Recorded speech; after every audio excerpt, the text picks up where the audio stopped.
Emil, congratulations. Huge news coming out from the chess world today. Singapore has been will be the host of the next World Championship match. Your thoughts on this? Well, I think it was an exciting bidding process, and we were very happy with all three bids. So, no, for us, it obviously was a difficult choice because there were three bids and all of them were strong, and we took each of them seriously and conducted both talks, negotiations, but also sent inspections to every one of them. So three different inspections went to three venues, and it was a busy period, of course, both May and June, because we had to discuss so many parameters, but also to discuss with organizers and to see, according to our criteria, what would be the best choice. And obviously, there were factors, pros for every bid had its own pros, but Singapore had a very strong pro as being a neutral venue. But a part of it, of course, it was a very strong bid because just to have neutral venue is not enough to win such a massive bid. And the decision was taken just by the end at the end of last week, and here we announced it basically on Monday. Yes, and actually everyone was waiting for this announcement. I've been streaming since a long time, and every day people were asking, when will this be announced?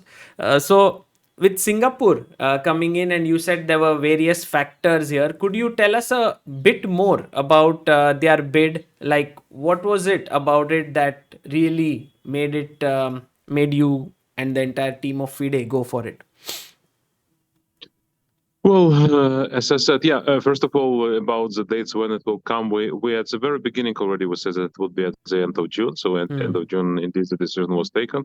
We set this deadline because it was important to make sure that the winning bid has enough time to prepare, but also FIDE has enough time to arrange everything. And Singapore now they have had a bid which was initiated by Singapore Chess Federation and supported by Singapore Sport, which is in effect like a sport ministry of Singapore.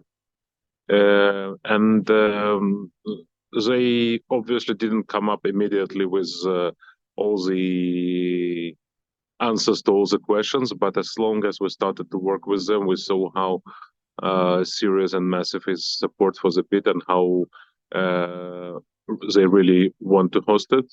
They were not like sticking to a very fact that they have a neutral field, and that's why we have to give it to them. We discussed many issues from the venue where it will be down to the hotels and the way it can be broadcast and the number of people it can attract. Because one important thing is that Singapore is also ideally, let's say, finds itself between Chinese and Chinese culture, which is a large part of the population of Chinese origin, but also there are so many Indians in Singapore nowadays, and it's not too far from India. And I believe there will be many spectators who want to come and to visit to support Gukesh. Obviously, there were other factors taken into consideration. Let's say Singapore never hosted anything major like that, and not only Singapore, the neighboring countries for a long time haven't had a chance to host anything as big as a World Championship match. Right. To remind you, in 1990s, that was probably the last time where this region was hosting Southeast Asia, namely was hosting biggest events with Indonesia and the Philippines and Malaysia hosting some of the big events like Olympiad 92 in Manila. True. Karpov team and match in Indonesia 93, and in Malaysia they had in Kuala Lumpur Women's Interzonal. But for many years now they didn't have a chance to host a major event of that kind. And at the same time, we saw that the interest for chess is growing in this region as well. So it was important to support. But again, the major factor which we started with was a neutral field, because if a neutral field was able to come up with a major organizational effort, which was not only about the prize fund or some sort of FIDE fee, not at all. It has to be, the venue, the broadcast quality. We spoke a lot about that, and all that came in fourth. But that should not take away anything from Indian bids, because both Indian bids were also very, very serious. But you must be like absolutely exceptional and groundbreaking to outbid a neutral bid, and that's very, very difficult. I mean, uh, said that, it's not like we are unhappy with anything or with some parts of proposals from New Delhi and Chennai. The contrary, we spoke with authorities in both cases, and we see India as not only as a opportunity, but rather as a strategic partner for FIDE. Right. And from what we already sort of, let's say, not agreed, but started this very seriously discussions, it is very likely that one of the major events in 2025 would go to India.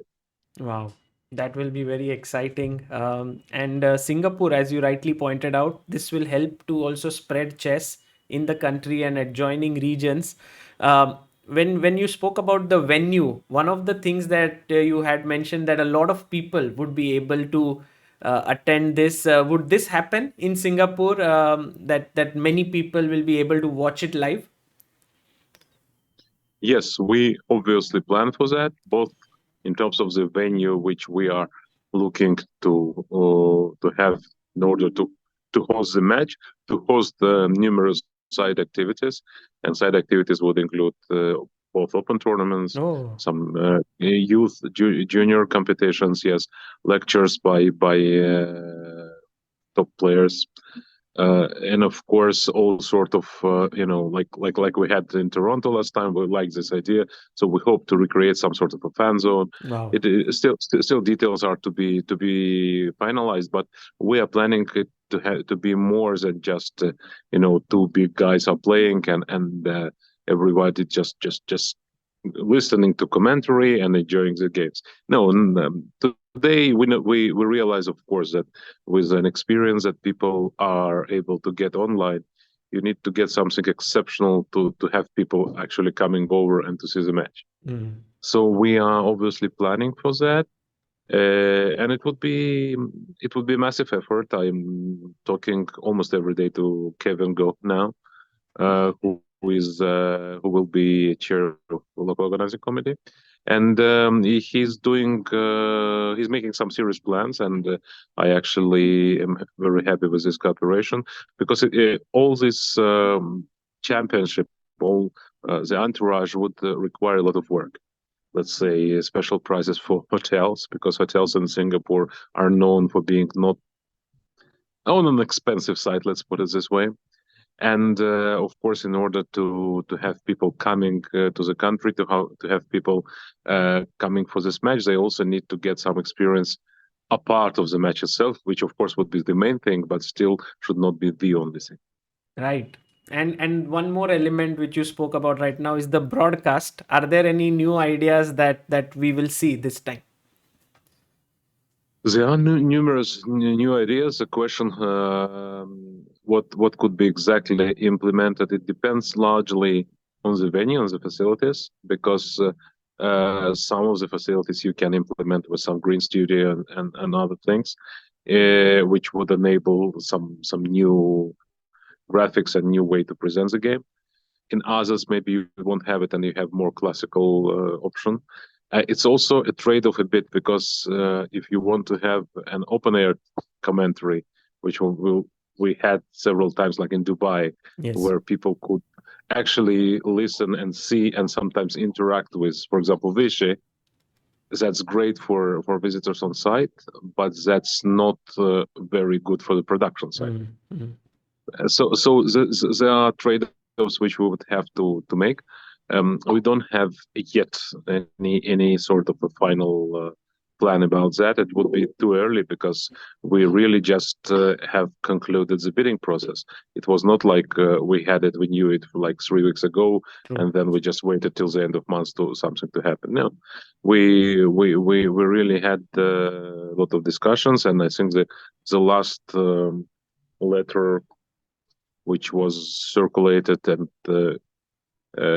let us put the formal voting in the FIDE Council. It arrives only on Friday. Mm. And regarding the players, both Gukesh and Ding Liren, did you communicate it to them or someone from your team? How was their feedback on Singapore being the venue?